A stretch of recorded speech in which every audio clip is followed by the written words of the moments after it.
Hi, welcome to the Scrappy Scribe. It's Tips and Techniques Thursday. In this video, I'll be showing you how to take these two simple supplies to create a pen and marker organizer for your creative space. Let's get started.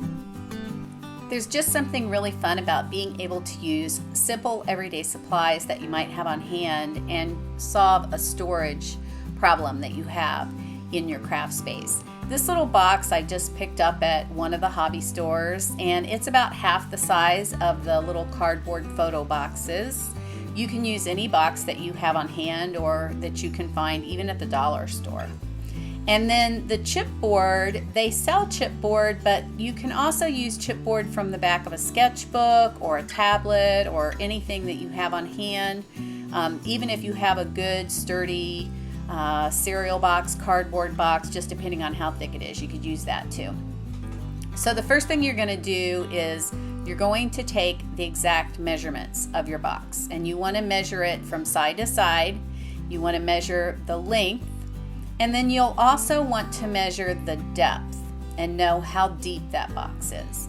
And so just get those measurements and go ahead and write those down. And then you're going to take your chipboard and start preparing that. So decide how many spaces you want in your box. How many divisions do you want? And it just depends on how you like to organize your pens. Your spaces can be close together or they can be further apart.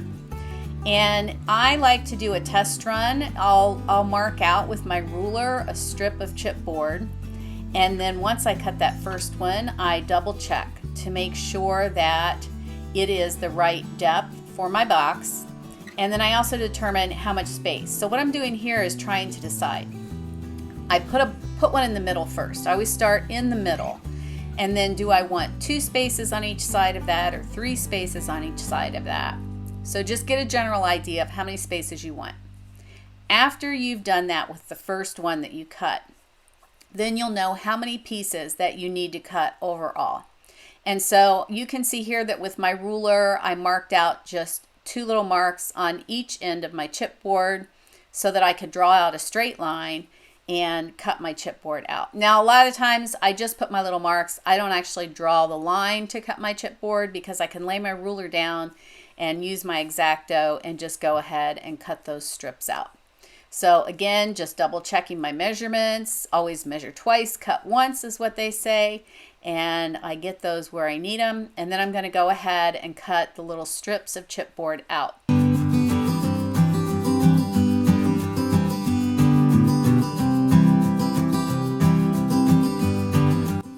Okay, once I get those first pieces cut out, I'm going to set them in the box and just make sure that I like the way they're spaced.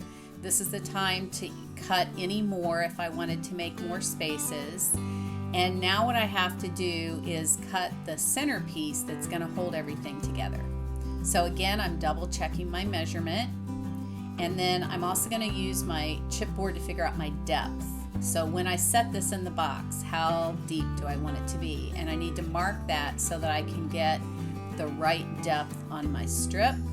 And then I am marking the length of it again. So either way, you can use your ruler to make your measurements, or you can actually hold the chipboard up to your box. Either way works perfectly fine. Okay, to make the pieces go together, we have to put grooves in them. And so I always mark the center one first. And then I go out and I mark on each side. So my board is 4 inches in depth, so my groove is going to be at 2 inches. So once I mark all my 3 marks, I want to make sure that they're only cut to 2 inches. So you're going to make them half of the depth of your board. And then my chipboard is thin enough that I can actually use my scissors. And I'm going to go ahead and mark this one out. My square is just a little over 4 inches wide, and it's 4 inches deep. So I marked my 2-inch depth on there. And then with my scissors, I'm going to cut slightly to each side of the line, very slightly, because you don't want that groove to be too thick. You can see there how thin that little piece of cardboard is that I'm cutting out of there. So in each one of your cross pieces, you're going to cut that groove, And then in your centerpiece that goes across all of them, you're going to cut the grooves. If you have 3 pieces, you're going to have 3 slots. 4 pieces, you're going to have 4 slots. And they just slide together like a puzzle. So you can see here, once I put those together, I'm going to put all 3 of these pieces in from my box, and I just slide them on until it goes all the way on. And that's what's making the dividers that's going to hold my pins. So anytime you've had packaging that you've bought that has little dividers in it, it's basically just these 2 little grooves, and they just slide together, and then you put it right inside the box. Now they're not going to sit straight until I put a little bit of glue on there. So once I get them in there, then I'll put them in my box, and then I'll have to add the glue on the edges to keep everything firmly in place. You can use any type of craft glue that you have. I am using a hot glue gun. If you use a hot glue gun, please be very, very careful that you don't get your fingers. What I did was I put a little dot at the top of the corners where the cardboard meets the box, and then I pulled the edge out just enough to let that glue kind of run down the side a little bit. If you want to put an entire line of glue down the side of the box and then slide the edge of the cardboard over to it, you could also do that, whichever way works for you. I did not glue completely down the side. I just tacked it on all of the corners. So everywhere that I had a piece of my divider touch the edge of the cardboard box, I put a dot of glue, and then I also went in and put a dot of glue to reinforce that center piece that went across all of them, and I put a dot of glue on all of those joints as well to keep everything in there. And the thing is, if at any point in time any of your glue loosens up, it's an easy enough thing that you can go back and put another dot of glue in there, so it's not a big deal. You're just basically reinforcing all those little edges to keep your cardboard divider sitting nice and straight. And whatever you can do, I used a little stylus to kind of also push the glue down a little bit further into the cardboard.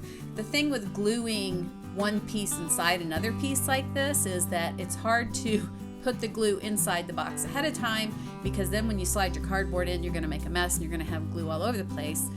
Same thing would happen if I tried to put glue on all of those outer edges and then slide it in. I would still end up making a mess, and the glue would be everywhere because I'd never be able to slide them all in perfectly straight at the same time. And that's all there is to it. Now you have a great pen organizer for your creative space. You can store your pens horizontally or vertically. It's easy to stand up, or you can pick it up and carry it to another table and have all your pens sitting there on the table. So here's the finished product as I have it set up in my studio, and I hope this video was helpful and you'll have a good time creating a pen organizer for your creative space. Please be sure to hit that subscribe button, click the like if you like this video, and thanks for watching. See you next time. Bye-bye.